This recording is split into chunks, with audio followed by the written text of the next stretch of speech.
The 125th anniversary of the founding of the National Society Daughters of the American Revolution is an exciting time to be a DAR member.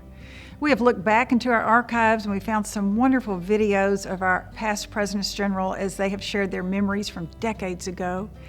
And now we are digitizing those for future generations, and we have invited our current Honorary Presidents General to share their memories of their administrations and their accomplishments with us today.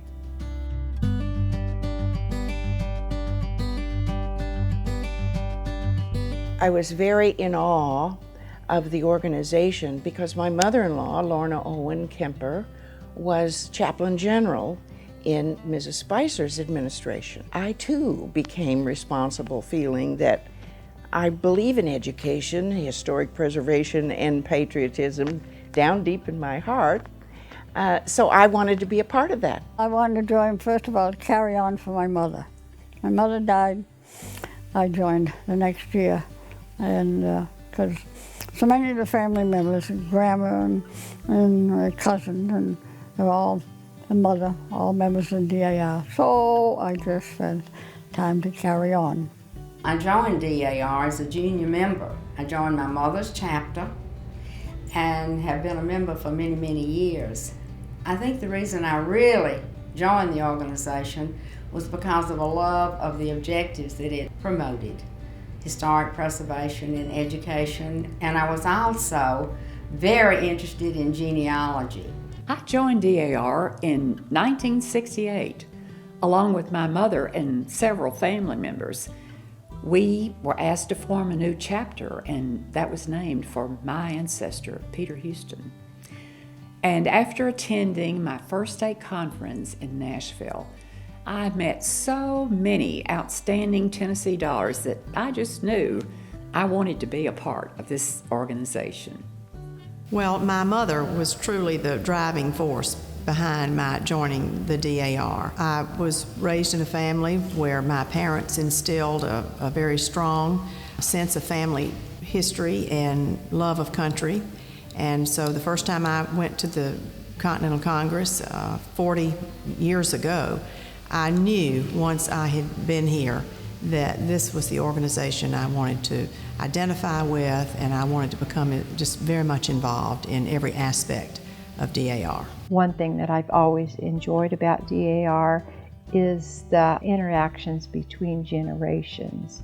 And when I joined, I was one of the younger members, and now I'm one of the older ones, but I'm still enjoying it very much. When I first joined DAR, I had no intention, and a lady called me. I didn't know who she was, and my second cousin had met her at a state conference and said I had recently moved to the area.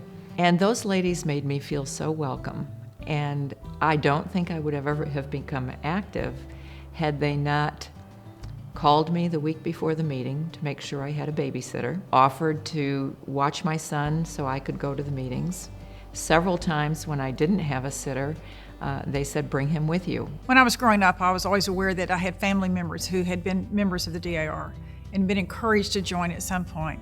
And really after the bicentennial of our country, when all the fervor of patriotism, I decided it was a good time for me to join, so I began the application process. Well, I enjoyed the work, and I loved to be with the members, and also all the work they did with the students and scholarships and the schools, the DAR schools. I enjoyed that. Of course, I was a teacher. We raised over $777,000 for Ellis Island and helped with the restoration of the Statue of Liberty. When we became involved in the World War II Memorial campaign to raise funds for that beautiful memorial on the mall, we became an active partner. We raised over $460,000 for that memorial and had the opportunity to work with Robert Dole, who was the volunteer national chairman. We raised over $4.2 million for the renovation and restoration of the buildings.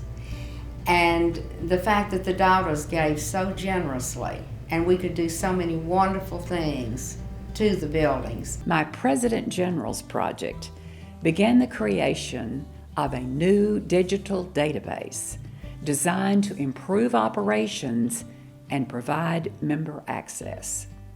The work of our genealogy department was expedited with the digitization of 800,000 applications and the accompanying 9 million support documents. My primary goal when I was elected President General was to complete the digitization project that was begun in the previous administration. That was a continuing President General's project. A few of the proudest moments were the dedication ceremony of the Marian Anderson commemorative stamp, and it was a wonderful opportunity for there to be a wonderful relationship established between the DAR and Ms. Anderson's family.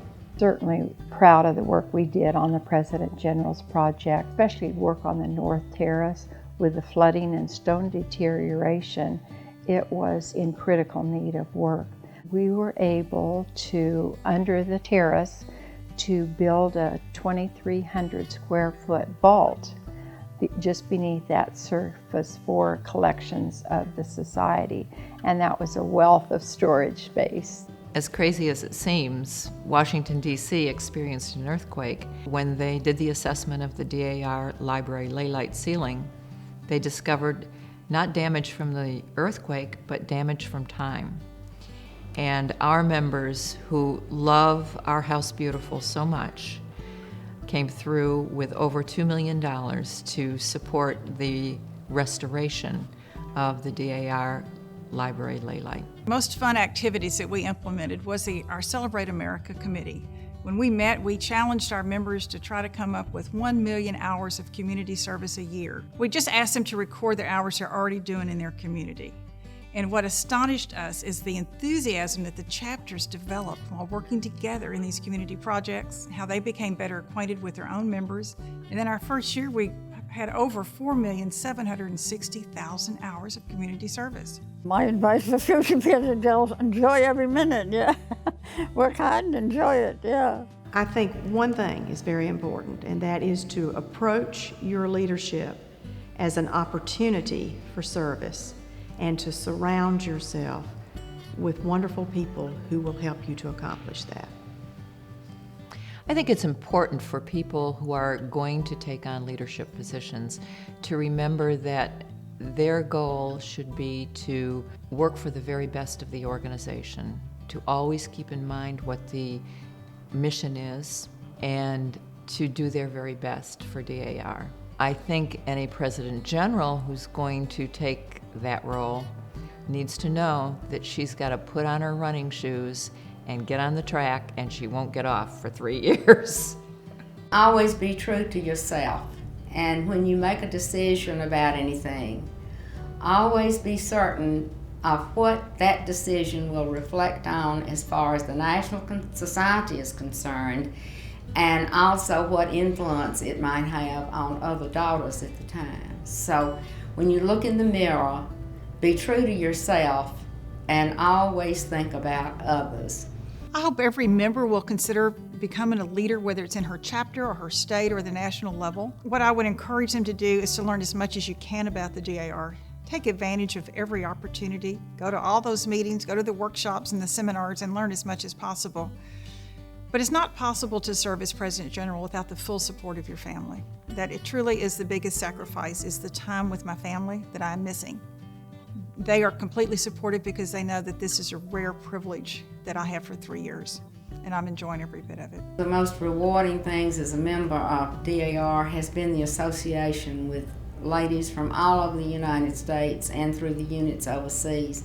The friendships made have been just precious and dear, and I think every member will feel that way about the friendships. The 125th anniversary is the perfect time to reflect on the energy and the mindset of our founders. One of the things that I feel has occurred over the past 25 years is that the DAR has been able to better accommodate the busy woman, women who are working outside the home, women who have so many things going on in their lives. I think we've done a wonderful job of accommodating them in terms of an organization. Celebrating the 125th anniversary of the Society, I can't help but think back over the years and reflect on all the leaders that we've had and all the members that have done so much over the years, and their dedication to the work of the society.